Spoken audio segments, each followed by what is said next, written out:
اور کل کی شب کے بعد جو شب آنے والی ہے وہ برات کی شب ہے، اللہ اکبر، نجات کی شب ہے، انسان کے لیے مغفرت کی شب ہے، اللہ اکبر، بڑی خوبصورت ترین رات ہے، فیصلوں کی رات، رزق کے تقسیم کے فیصلوں کی رات، بچوں کے ولادت کے فیصلوں کی رات، موت و حیات کے فیصلوں کی رات، دعا کی قبولیت کی رات۔ اللہ کے رسول صلی اللہ علیہ وآلہ وسلم ارشاد فرماتے ہیں، حضرت جبریل نے مجھ سے کہا کہ یا رسول اللہ صلی اللہ علیہ وآلہ وسلم، جب شعبان کی 15ویں شب آتی ہے تو 300 رحمت کے دروازے کھول دیے جاتے ہیں، اللہ اکبر، آسمانوں کے دروازے کھلتے ہیں، رحمت کے دروازے کھلتے ہیں، اور بڑی مشہور روایت ہے، اللہ اکبر، کہ بنو کلب کی بکریوں کے بالوں کے تعداد کے برابر اللہ لوگوں کی مغفرت فرماتا ہے۔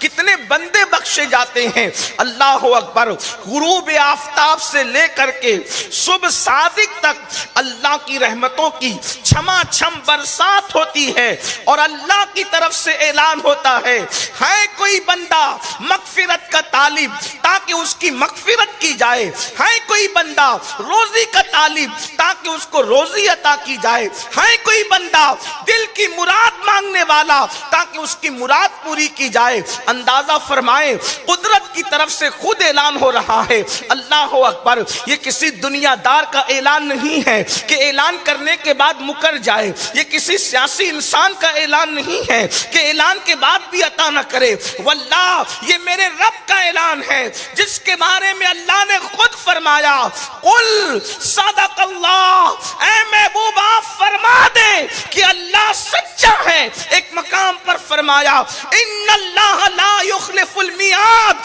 کہ بے شک اللہ اپنے وعدے کے خلاف نہیں کرتا۔ وہ اعلان کر رہا ہے، مانگنے والوں آؤ مانگو، طلب کرنے والے طلب کرو، دامن پھیلانے والے دامن پھیلاؤ، مغفرت چاہیے مغفرت مانگو، اولاد چاہیے اولاد مانگو، روزی چاہیے روزی مانگو، رزق چاہیے رزق مانگو، عزت چاہیے عزت مانگو۔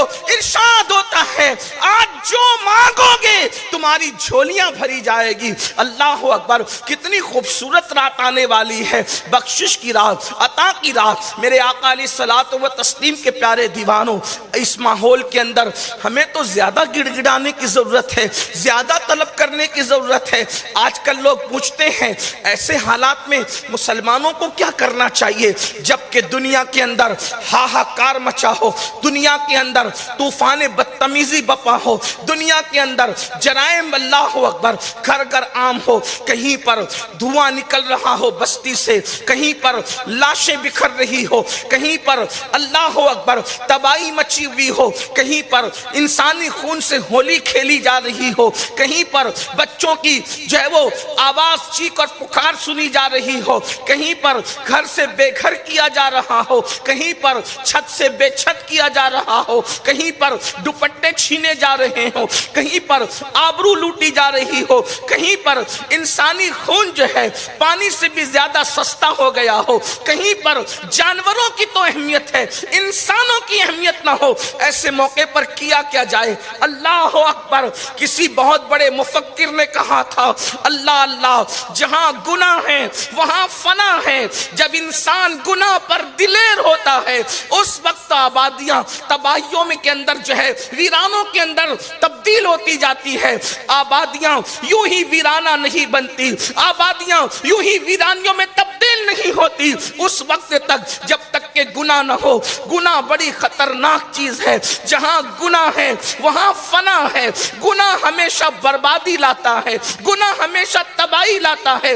تمہیں نہیں پتا اللہ اکبر، تم سے پہلے لوگوں نے جب گناہ کیے، لوگوں نے جب جرائم کیے تو آسمان سے پتھروں کی بارش ہوئی۔ پتھروں کی بارش کس نے کی؟ بہت غور سے سننے کی، خیال کرنے کی ضرورت ہے۔ اندازہ فرمائیں، آج ہم کہتے ہیں یہ مار رہا ہے، وہ مار رہا ہے، وہ پیٹ رہا ہے، وہ ظلم کر رہا ہے، وہ تکلیف پہنچا رہا ہے۔ میں عرض کرنا چاہتا ہوں اگر کوئی ہمیں کچھ نہ بھی کرے تو قرآن کہہ رہا ہے کہ جب تم جرم کرو گے تو کوئی کچھ نہ بھی کرے ہم تمہیں ماریں گے، ہم تمہیں ماریں گے۔ مجھے بتاؤ قوم لوط کو کون سا بادشاہ تھا، کون سی سیاسی جماعت تھی، کون دہشت گرد تھا جس کو آپ نام پیش کریں کہ یہ فلاں تھا، یہ فلاں تھا اور یہ فلاں تھا؟ انہوں نے اپنے آپ پہ دہشت گردی خود کی گناہ کر کے، اس لیے کہ دوسروں پہ ظلم کرنا اتنا بڑا ظلم نہیں ہے جتنا بڑا گناہ کر کے خود پہ ظلم کرنا ہے۔ گناہ تو خود پہ ظلم ہے۔ قرآن کہتا ہے وَلَوْ أَنَّهُمْ إِذْ ظَلَمُوا أَنفُسَهُمْ جَاءُوكَ، اگر وہ اپنی جانوں پہ ظلم کریں، سب سے بڑا ظلم اپنی جانوں پہ ظلم ہے، اور جان پہ ظلم اس کو کہتے ہیں کہ انسان گناہ کرے۔ اس لیے کہ انسان جو بھی ظلم کرے گا اس سے دنیا کی مصیبت آئے گی، لیکن جب انسان گناہ کرے گا تو اس سے جہنم کا دردناک عذاب ہوگا۔ اور جہنم کا دردناک عذاب کیا ہے؟ تو یاد رکھنا، اس کے سر پر اپنی جرائم کا بوجھ ڈال کر ہم سبکدوش نہیں ہو سکتے، ہمیں کلین چٹ نہیں مل سکتی۔ اندازہ کریں، قرآن کہانی قصے کی کتاب تو نہیں، لیکن قرآن نے جو قصص بیان کیا ہے اس لیے بیان کیا تاکہ عبرت ہو، ہمیں عبرت ہو، ہمیں پتہ چلے۔ اندازہ کریں، قوم لوط نے جب جرم کیا تو اللہ پاک نے آسمان سے ڈائریکٹ پتھر برسائے، اور پتھر برسے کی شان سے، اللہ اکبر، توجہ تو کریں، غور تو کریں کہ شان سے پتھر برسے، پتھر سر پہ گرتے تھے، چھوٹے چھوٹے پتھر تھے، بہت بڑے پتھر نہیں تھے، چھوٹے پتھر سر پہ گرتے تھے، اور وہ انسان کے وجود کو چیرتے ہوئے نیچے سے باہر ہو جاتے تھے۔ اندازہ فرمائیں، اندازہ کریں، کیا آج میری قوم میں قوم لوط کا گناہ موجود نہیں ہے؟ اللہ اکبر، کچھ لوگوں کو ہواؤں سے میرے اللہ نے برباد کر دیا، آندھی سے میرے اللہ نے برباد کر دیا، کچھ لوگوں کو طوفان نوح سے میرے اللہ نے برباد کر دیا، کچھ لوگوں کو پانی میں ڈبا کر میرے اللہ نے برباد کر دیا۔ پتہ چلا جہاں گناہ ہوگا وہاں فنا ہوگا، وہاں آبادیاں ویرانے میں تبدیل ہوگی۔ پھر اس کا علاج کیا ہے، اس کا حل کیا ہے؟ میں سمجھتا ہوں انسان جتنے گناہ کر رہا ہے، شاید ہم لوگوں سے زیادہ آپ کو پتا ہے ہم کیا گناہ گنوا سکتے ہیں۔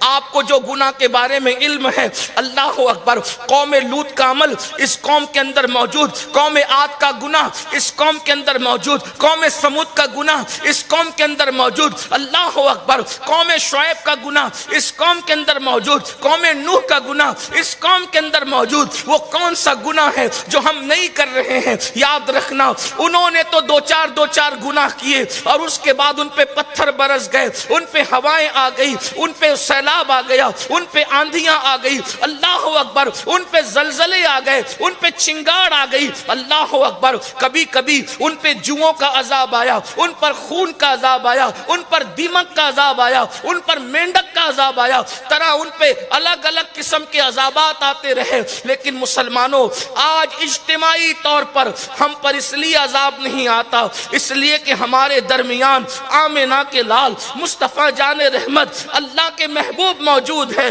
اور میرے امام نے اس کو بڑے خوبصورت انداز میں 2 مصروں میں بیان فرمایا۔ ارشاد فرماتے ہیں، انت فیہم نے عدو کو بھی لیا دامن میں، انت فیہم نے عدو کو بھی لیا دامن میں، عیش جاوید مبارک تجھے شیدائی دوست۔ ارے ان کی موجودگی تو دشمنوں کو بھی عذاب سے بچائے ہوئے ہیں۔ اگر تو رسول اللہ کا وفادار ہو جائے، جب دشمنوں کو ان کی موجودگی بچا سکتی ہے، تو حضور کا وفادار ہوگا، اس دنیا میں بھی عذاب سے بچے گا، آخرت میں بھی عذاب سے بچے گا، اس شان سے کہ ڈھونڈائی کرے صدر قیامت کے سپاہی، وہ کس کو ملے جو تیرے دامن میں چھپا ہو۔ لیکن انسان آئے تو دامن میں، آج انسان حضور کے دامن میں آنے کی بجائے گناہوں کے دامن میں آ رہا ہے، جرائم کے دامن میں آ رہا ہے۔ اللہ کے بندو، جہاں گناہ ہے وہاں فنا ہے، اور اگر گناہوں کے وبال سے، جرائم سے بچنا ہے تو آئیے اس کا بہترین علاج یہ ہے کہ اللہ کی بارگاہ میں گڑ گڑاؤ، اللہ کی بارگاہ میں سچی توبہ کرو۔ ایک حدیث پاک مشکات شریف کی پیش کر کے اپنی بات کو مکمل کرتا ہوں۔ اللہ اکبر۔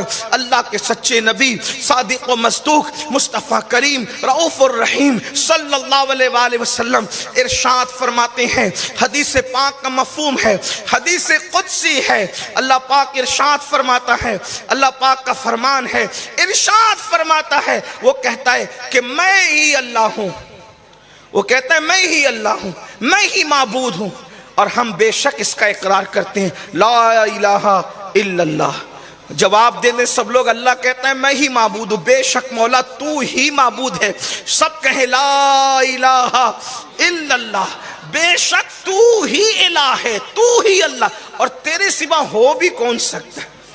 اس لیے کہ ہم نے تجھے دیکھا نہیں، لیکن انشاءاللہ جنت میں تیرا دیدار کریں گے، مگر ہمیں اندازہ یہ ہوتا ہے جب تیرا بنایا ہوا یوسف اتنا خوبصورت ہے، تیرا بنایا ہوا ابراہیم اتنا خوبصورت ہے، تیرا بنایا ہوا آمینہ کا لال اتنا خوبصورت ہے، جس کو تو نے بنایا ہے ان کے حسن کی کوئی مثال نہیں ہے، تو بنانے والے کے حسن کا عالم کیا ہو؟ الہ کسی کو نعرہ تکبیر، نعرہ رسالت، اولاد غوث الہ مانے تو کس کو مانے؟ تھوڑا ٹائم بچانے، صرف 2 نعرے لگائیں ٹائم بچانے کے لیے۔ سب نعروں کو مانتا ہوں لیکن اختلاف کسی نعرے سے نہیں، تکبیر اور رسالت کا نعرہ صرف ٹائم بچانے کے لیے آج کے دن۔ توجہ آپ کی، تجھ جیسا کوئی ہو، اور ہو بھی جب تیرے بنائے ہوئے جیسے کوئی نہیں۔ محبوب تو بہت بڑی چیز ہے، اگر آپ کی توجہ ہے تو غور فرمائیں، محبوب تو بہت بڑی چیز ہے، وہ تو بہت طاقتور ہے۔ تیرا حبیب اتنا طاقتور ہے کہ اشارہ کرے تو چاند ٹکڑے ہو جائے۔ ہم تو لوگوں کو کہتے ہیں لاؤ نا کوئی ایسا پہلوان جس کے اشارے سے کاغذ ٹکڑے ہو جائے۔ بڑے سے بڑے پہلوان سے کاغذ ٹکڑے نہیں ہوتا، بلکہ ایک اشارے سے کاغذ ٹکڑے نہیں ہوتا۔ اشارہ تو دور کی بات، انگلی سے ایک انگلی سے کاغذ ٹکڑے نہیں ہوتا۔ وہ کیا انگلی ہوگی محبوب کی کہ اشارے سے چاند ٹکڑے ہو گیا، اور صرف ٹکڑے نہیں ہوا، ٹکڑے کرنا بھی تو لوگ بہت جانتے ہیں، لیکن حضور نے صرف توڑا نہیں بلکہ جوڑ کر بتا دیا کہ توڑتے بھی ہیں اور جوڑتے بھی ہیں۔ انگلی میں اشارہ کیا ہے؟ حالانکہ توجہ فرمائے، چھری کاٹنے کا کام تو کر سکتی ہے، مگر چھری جوڑنے کا، جو چیز کاٹتی ہے وہ چیز جوڑ نہیں سکتی، اور جو چیز جوڑتی ہے وہ کاٹ نہیں سکتی۔ چھری کاٹ سکتی ہے، جوڑ نہیں سکتی۔ سوئی دھاگا جوڑ سکتا ہے مگر کاٹ نہیں سکتا، لیکن حضور کی ایک ہی انگلی ہے، ایک لمحے میں اشارہ کرے تو ٹوٹ جائے، ایک لمحے میں اشارہ کرے تو جڑ جائے۔ ایک ہی انگلی ہے، کس کی؟ محبوب کی۔ قربان جائیں، جب بنے ہوئے کی یہ شان ہے تو بنانے والے کی شان کیا؟ اور وہ تو بہت طاقتور ہے، بہت ان کی طاقت یہ، لیکن دنیا میں سب سے کمزور چیز کیا ہے پتہ ہے تمہیں؟ سب سے کمزور چیز دنیا میں کیا ہے؟ تو اس کو محققین کہتے ہیں دنیا میں سب سے جو کمزور چیز ہے اسے مکڑی کا جالا کہتے ہیں، بلکہ اس پہ قرآن بھی شاہد ہے۔ قرآن نے بھی مکڑی کے جالے کو بہت کمزور ثابت کیا۔ اس کو عربی میں ہمارے علماء تار عنکبوت کہتے ہیں، مکڑی کو عنکبوت کہا جاتا ہے، اور اس کے جالے کو جو وہ بنتی ہے تار ہوتے ہیں۔ کتنا کمزور ہے وہ کہ اگر ایک دن کا نہیں بلکہ چند گھنٹے کا بچہ جو ابھی آج ہی پیدا ہوا، اس کی انگلی اگر لگ جائے تو وہ مکڑی کا جالا ٹوٹ جائے۔ کتنا کمزور ہے سورج، ایک دن کا بچہ اس کو توڑ سکتا ہے، مگر جس خوبی کے ساتھ مکڑی جالا بناتی ہے، آج تک دنیا میں کوئی سائنسداں ایسا پیدا نہیں ہوا کہ اسی خوبی کے ساتھ مکڑی کی جالے کی طرح وہ کوئی جالا بنا سکے۔ آپ اندازہ فرمائیں، غور فرمائیں، توجہ کریں۔ حضرت یوسف تو بہت بڑی چیز، جناب ایوب تو بڑی شان، حضرت موسیٰ کی تو بڑی شان، آمنہ کے لال کی تو کوئی مثال ہی نہیں، نہ کوئی مثل ہے نہ مثال ہے، جس کا سایہ نہیں ہے اس کی مثال کیا دی جا سکتی ہے۔ لیکن اندازہ فرمائیں، ایک بہت کمزور سی چیز جسے